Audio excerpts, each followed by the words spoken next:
Right మరొక breaking చూస్తున్న మంగళగిరిలో అఘోరి ఓవర్ యాక్షన్కు పాల్పడుతోంది. నిన్నటి వరకు తెలంగాణలో ఉన్న అఘోరి నేడు ఏపీలో ప్రత్యక్షమైంది. తన కారును వాష్ చేస్తూ ఉండగా ఓ జర్నలిస్టు ఆమెను వీడియో తీశాడన్న నెపంతో ఇష్టం వచ్చినట్లు దాడి చేసింది అఘోరి. అనంతరం మంగళగిరిలోని జనసేన పార్టీ కార్యాలయం వద్దకు చేరుకొని హల్చల్ చేసింది. డిప్యూటీ సీఎం పవన్ కళ్యాణ్ను కలవాలని జాతీయ రహదారిపై బైఠాయించడంతో కిలోమీటర్ల మేర వాహనాలు నిలిచిపోయాయి. దీంతో పోలీసులు అక్కడికి చేరుకొని ఆమెను అక్కడి నుంచి తరలించే ప్రయత్నం చేశారు.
రైట్ మంగళగిరిలో అఘోరి ఓవర్ యాక్షన్కు పాల్పడుతోంది. నిన్నటి వరకు తెలంగాణలో ఉన్న అఘోరి నేడు ఏపీలో ప్రత్యక్షమైంది. తన కారును వాష్ చేస్తూ ఉండగా ఒక జర్నలిస్టు ఆమెను వీడియో తీశాడన్న నెపంతో ఇష్టం వచ్చినట్లు దాడి చేసింది అఘోరి. అనంతరం మంగళగిరిలోని జనసేన పార్టీ కార్యాలయం వద్దకు చేరుకొని హల్చల్ చేసింది. డిప్యూటీ సీఎం పవన్ కళ్యాణ్ను కలవాలంటూ జాతీయ రహదారిపై బైఠాయించడంతో కిలోమీటర్ల మేర వాహనాలు నిలిచిపోయాయి. ఇప్పుడు అక్కడ పరిస్థితి ఏంటి, పూర్తి అప్డేట్స్ అందించేందుకు మా ప్రతినిధి ఏపీ ప్రతినిధి అనిల్ మనకి అందుబాటులో ఉన్నారు. అనిల్ చెప్పండి.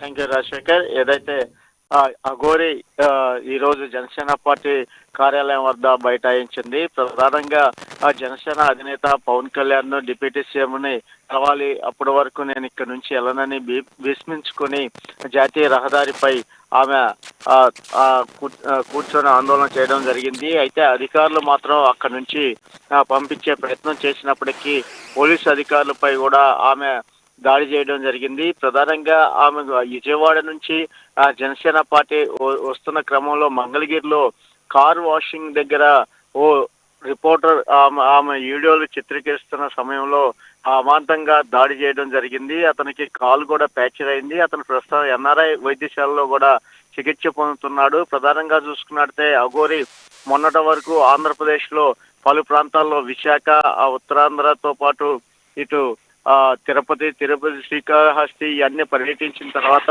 తెలంగాణ రావడం జరిగింది. తెలంగాణ వచ్చిన తర్వాత అకస్మాత్తుగా మళ్ళీ మంగళగిరిలో ప్రత్యక్షమైన తర్వాత ఒక రిపోర్టర్ మీద దాడి జరిగింది. రైట్ అనిల్ ఎందుకు దాడి చేయాల్సి వచ్చింది? అంటే ఆమె వాగ్వాదం ఏమైనా జరిగిందా? ఆమె నేరుగా వీడియో తీస్తున్న నెపంతోనే అక్కడ దాడి చేసే ప్రయత్నం చేసిందా? మనకు అప్డేట్స్ ఉన్నాయా? ఖచ్చితంగా ఆ రిపోర్టర్ ఖచ్చితంగా ఆమె కారు వాష్ చేస్తున్న సమయంలో వీడియో తీస్తున్న ప్రయత్నం చేశాడు. వీడియో తీస్తున్నావా అని చెప్పి అక్కడున్న రాడ్డుతో, సర్వీసింగ్ సెంటర్ లో ఉన్న రాడ్డుతో ఆమె అమాంతంగా దాడి చేయడం జరిగింది. అతని కాలు కూడా ఫ్రాక్చర్ అయిపోయింది. అతను ప్రస్తుతం ఎన్ఆర్ఐ వైద్యశాలలో ఓన్లీ వీడియో తీస్తున్న కారణంగానే దాడి చేయడం. ఎవరైతే దాడికి సంబంధించినటువంటి బాధితులు ఉన్నాడో, జర్నలిస్టుకి సంబంధించిన కేసు ఏమైనా ఫైల్ చేసే అవకాశం ఏమైనా కనిపిస్తుంది? అఘోరిపై ఇంతవరకు ఏమైనా కేసు ఏమైనా ఫైల్ చేశారు? అప్డేట్స్ ఉన్నాయి మన దగ్గర? ఇప్పటి వరకు ఆంధ్రప్రదేశ్ లో ఆమె పర్యటించిన ఎక్కడా కూడా కేసులు అయితే నమోదు చేయలేదు. ఎందుకంటే ఆంధ్రప్రదేశ్ ప్రభుత్వం కూడా ఆమెను అలా ఎవరు కూడా పోలీస్ అధికార యంత్రాంగం కూడా ఆమెపై దాడి చేయడం కానీ ఆమెను బంధించడం కానీ ఇలాంటివి చేయొద్దని కూడా ఒక సూచన చేసినట్లుగా మనకు తెలుస్తుంది. ఆ నేపథ్యంలోనే శ్రీకాళహస్తిలో కూడా ఆమె గొడవ చేసి గందరగోళం చేసిన సమయంలో కూడా పోలీసులు మాత్రం అక్కడి నుంచి ఆమెను ప్రయత్నించారు. అక్కడికి ఆమెకి దుస్తులు ధరించి మరీ శ్రీకాళహస్తిలో దర్శనం కూడా స్వామివారి దర్శనం కూడా చేయడం జరిగింది. అక్కడ తర్వాత ఆమె తెలంగాణ వెళ్ళిపోయింది. అకస్మాత్తుగా వచ్చిన టైంలో మళ్ళీ ఆమె ఎలాంటి దుస్తులు ధరించకుండా మళ్ళీ ఆంధ్రప్రదేశ్ మంగళగిరిలో ప్రత్యక్షమైంది. మంగళగిరిలో కారు వాష్ చేస్తున్న సందర్భంలో ఆ రిపోర్టర్ ఆ వీడియో తీస్తున్న సమయంలో అక్కడ ఉన్న రాడ్డుతో విచక్షణ రహితంగా కొట్టడం జరిగింది. ఆ కాలు కూడా అతనికి ఫ్రాక్చర్ అయింది. అతను ఆ తర్వాత జనసేన అధినేత డిప్యూటీ సీఎం పవన్ కళ్యాణ్ కలిసేందుకు కూడా పార్టీ ఆఫీస్ దగ్గరికి మంగళగిరి రావడం జరిగింది. అక్కడ కూడా పోలీసులు అక్కడ నుంచి పంపించే ప్రయత్నంలో పోలీసుల పైన కూడా ఆమె దాడి చేయడం జరిగింది. ఎందుకంటే ఆమెను అక్కడ నుంచి వెళ్ళమన్నందుకే ఆమె ఆగ్రహంతో కూడా దాడి చేయడం జరిగింది. అక్కడ పోలీసు అధికారులు కూడా ఆమెను అక్కడ నుంచి పంపించే ప్రయత్నం చేస్తున్నప్పటికి కూడా ఆమె రోడ్డు పైనే విస్మించుకొని కూర్చోవడంతో అక్కడ అంతా కూడా ఏదైతే ట్రాఫిక్ జామ్ అయింది. సర్వీస్ రోడ్డు ఏదైతే హైవే ఏదైతే కోల్కతా చెన్నై హైవేలో సర్వీస్ రోడ్డు మొత్తం బ్లాక్ అయిపోయింది. దీంతో వాహనాలు నిలిచిపోయాయి. పోలీసు యంత్రాంగం మాత్రం ట్రాఫిక్ ని క్లియర్ చేసే ప్రయత్నం చేస్తూనే ఆమెను అక్కడ నుంచి పంపించే ప్రయత్నం చేస్తున్నారు. అయినప్పటికీ కూడా ఆమె పవన్ కళ్యాణ్ కలిసేదాకా ఇక్కడి నుంచి వెళ్ళనని కూడా ఆమె హల్చల్ చేస్తుంది. ఈ క్రమంలో మరి ఈ దాడి పోలీసుల మీద దాడి కానీ రిపోర్టర్ మీద దాడి సంఘటనల పైన ఏమన్నా పోలీసులు కేసు నమోదు చేస్తారా లేదా అన్నది కూడా మనం వేచి చూడాల్సిన పరిస్థితి అయితే ఇక్కడ నెలకొంది రాజశేఖర్. రైట్ అనిల్, అంటే ప్రధానంగా మొన్న ఆమె మీడియాతో మాట్లాడుతూ కూడా మీడియాకి సహకరిస్తాను, ప్రభుత్వాలకు సహకరిస్తాను, హిందూ ధర్మానికి సంబంధించి లేకపోతే సనాతన ధర్మానికి సంబంధించి దేవాలయాలు దర్శిస్తున్నట్లు వాటికి సంబంధించి పరిరక్షణకు పాటు పడతానని చెప్పినటువంటి పరిస్థితి. కానీ ఈరోజు పూర్తిగా దాడి చేయడం అనేది కొంచెం విరుద్ధంగా కనిపిస్తున్నటువంటి పరిస్థితి. సో అక్కడ జర్నలిస్టుకి సంబంధించి వీడియో తీస్తున్న నెపంతోనే దాడి చేసినట్లు మనకు తెలుస్తూ ఉంది. సో ఇంకోటి జనసేనకు సంబంధించి కార్యాలయానికి వెళ్ళింది, అక్కడ ఎవరైనా ఉన్నారా, ఆమెకు వివరణ ఇచ్చే ప్రయత్నం చేశారు, అప్డేట్స్ ఏమైనా ఉన్నాయా?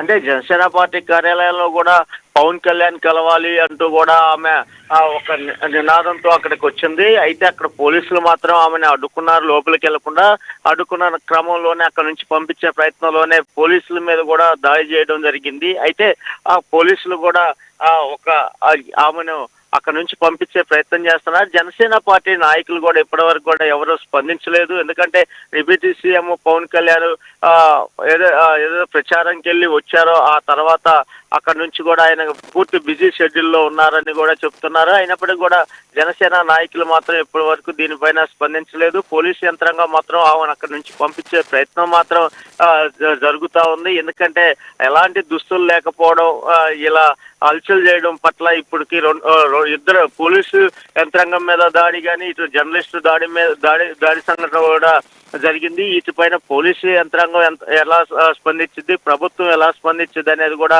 తెలుస్తా ఉంది. ఎందుకంటే సనాతన ధర్మం పేరుతో గతంలో డిప్యూటీ సీఎం పవన్ కళ్యాణ్ కూడా దీక్షలు చేయడం జరిగింది. దీనిపైన ఆయన కలవాలి అనే కోణంలోనే ఆలోచిస్తున్నారు. దీనిపైన కూడా పోలీసులు మాత్రం ఆమెను అక్కడ ఏదైతే జనసేన కార్యాలయానికి లోపలికి వెళ్లకుండా ఆపివేయడం జరిగింది. దీంతో రోడ్డు పైన బైఠాయించడం జరిగింది. ఇదంతా కూడా చూసుకున్నట్టయితే ఆమె ఖచ్చితంగా పవన్ కళ్యాణ్ కలవాల్సిందే అనే కోణంలోనే ఉంది. అయితే అకస్మాత్తుగా ఎలాంటి షెడ్యూల్ లేకుండా అసలు ఎలాగా రాకుండా రాత్రికి రాత్రే మంగళగిరిలో ఉదయం కల్లా ప్రత్యక్షం అవడం, జనసేన ఆఫీస్కి రావడం, ఇవన్నీ చూస్తుంటే ఆమె విచిత్రంగా ప్రవర్తిస్తుందనే కోణంలో కూడా ఇక్కడ ప్రజలు చెప్పుకుంటున్నారు. ఎందుకంటే కొంతమంది అయితే నకిలీ అఘోరి అని కూడా చెప్తూ ఒక ప్రచారం అయితే మొదలు పెట్టారు. ఎందుకంటే ఆమె చూస్తున్న చేష్టలు, అంటే గతంలో కూడా ఆమె సనాతన ధర్మాల దేవాలయాలు సందర్శించుకున్న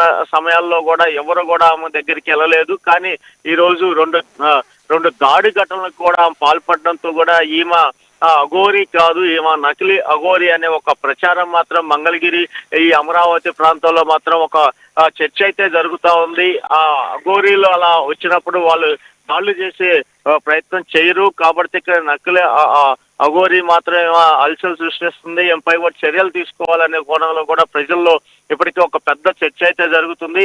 అంటే దీనిపైన జనసేన నాయకులు ఎవరు స్పందించలేదు. జనసేన ఆఫీస్ లో అసలు పవన్ కళ్యాణ్ ని కలిసే ప్రయత్నం చేస్తున్నప్పటికి కూడా ఆమెకు అవకాశం ఇచ్చే అవకాశాలు అయితే ఇక్కడ కనిపించట్లేదు Rajasekhar. Right, thank you, thanks for updates Anil Kumar.